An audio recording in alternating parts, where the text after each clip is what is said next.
Hello audiences, welcome back to my YouTube channel. At first, I'd like to convey my salam assalamu alaikum. I hope all of you are so well by the grace of Almighty Allah.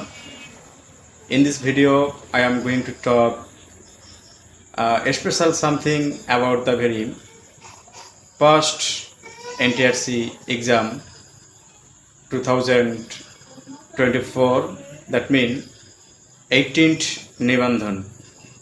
ওকে, মূলত 18তম written পরীক্ষা হয়েই গেল গত 12 ও 13 জুলাই। মূলত এই পরীক্ষাটি ছিল অত্যন্ত ব্যতিক্রমধর্মী একটি পরীক্ষা। এ যাবৎ যতগুলো পরীক্ষা হয়েছিল এই এনটিআরসির নিবন্ধন, এটা ছিল একটু ব্যতিক্রম। কারণ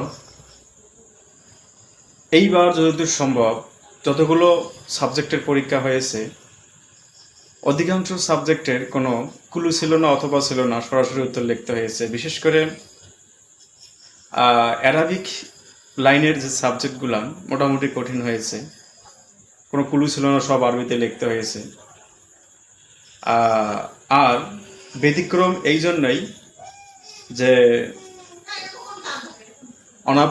যেমন বৃষ্টি, বন্যা এগুলোর মতো পরীক্ষাটা নেওয়া হলো। জানি না এর জন্যই কি না।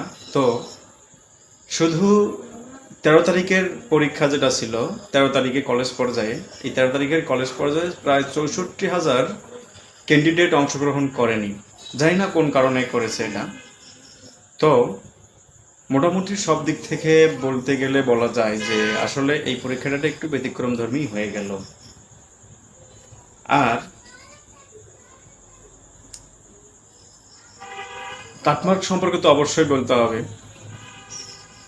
প্রকৃতপক্ষে কাটমার্কটা বলা কি আসলে যুক্তিযুক্ত? সম্ভব না, তারপরেও বলা যায়। কেন যৌক্তিক নয়? কারণ এই কাটমার্কটা সম্পূর্ণটাই এনটিআরসির ঊর্ধ্বতন কর্মকর্তার উপরে বার্তায়, তারা যেভাবে চায় সেভাবেই কাটমার্ক নির্ধারণ করা হয়। তবে গতানুগতিক এবার যেহেতু ক্যান্ডিডেট কম ছিল উপস্থিতি, সেহেতু সেই দৃষ্টিকোণ থেকে কাটমার্ক একটু কমই ধরা হবে বিভিন্ন সাবজেক্টে। আর বিশেষ করে যেমন কলেজ পর্যায়ের ইংরেজি সাবজেক্টের কথা বলি, এখানে 59+ পেতে হবে, প্লাস অর্থনীতি 60+, তারপর ম্যাথের সাবজেক্টগুলো অবশ্যই 78+ পেতে হবে। অর্থাৎ 80 পেলে হয়তো বা তারা সেফ জোনে থাকবে।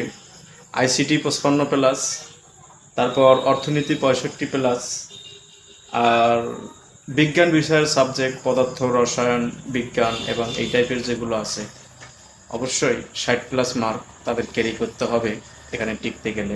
কম্পিটিটিভ এক্সাম তো। আর রেজাল্টটা কবে হবে? যতদূর সম্ভব এই পরীক্ষাটা জুলাইয়ে অনুষ্ঠিত হলো, তার মানে কমপক্ষে 1.5-2 মাস লেগেই যাবে। ধরলাম 2 মাসও লাগলো, তাহলে যদি জুলাই হয়, আগস্ট, সেপ্টেম্বর, অক্টোবর।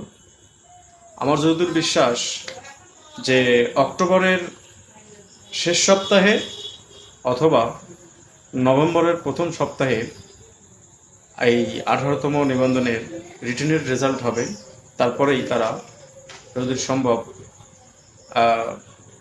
ভাইবার ডেট দিয়ে দিবে। আর ভাইবা চলাকালীন সময়ে হয়তোবা 19তম নিবন্ধনের সার্কুলারটা চলে আসবে। And this are all from me from this video.